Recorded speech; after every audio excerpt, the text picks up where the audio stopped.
width, the length of the love that God feels for them, or the love of God, if the place that they function from is the place I just described.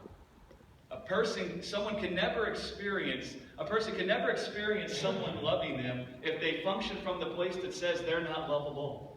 A person can never experience someone loving them if they function from the place that says they're not worthy of love. They can never experience the love of God from that place. You can never experience someone's love for you unless you can first believe you are worthy of their love.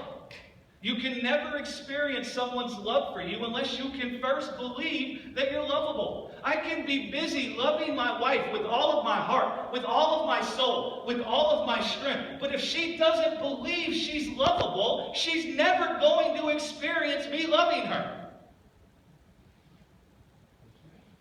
Doesn't matter how much I love her. It doesn't matter if my love for her is because of how beautiful she is, how beautiful I think all of her ways are. If she doesn't believe she's lovable, then she's never going to experience me loving her.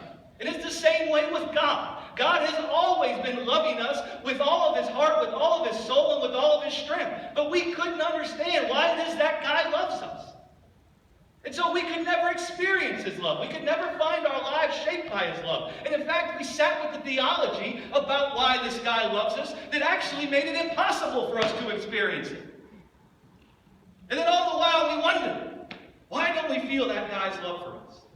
Why don't we sit in this place where we can experience his love? You know, Jesus didn't sit in the place where he said, I'm not worthy of the Father's love.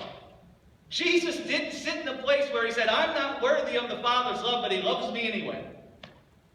And immediately, this is good. This is like checkmate, because I said that for a purpose. Because hopefully now in your heart you say, yeah, but Jesus was perfect.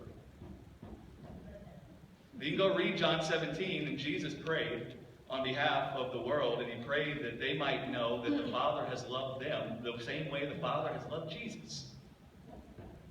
So, the mind of Christ says, if Jesus doesn't sit in the place where he would say, I'm not worthy of God's love, I don't deserve God's love, then neither should any of us sit in that place.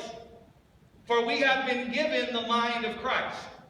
If the mind of Christ doesn't say, I'm not worthy of the Father's love, then neither should our minds be saying that. And if it is, man, that's okay. The Father will deliver you from that demon.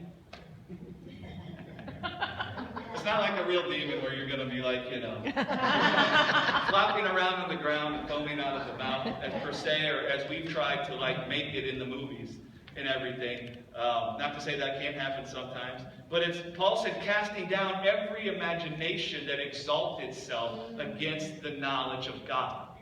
Guys, the imagination that says that you don't deserve God's love, that you're not worthy of God's love, is an imagination that has been born from the devils, and it needs to be cast down onto the ground. How do we know? Because it contradicts the mind of Christ. Right. If it contradicts the mind of Christ, it's seeking to exalt itself above the mind of Christ. I hope you can understand what I'm saying. Glory to God.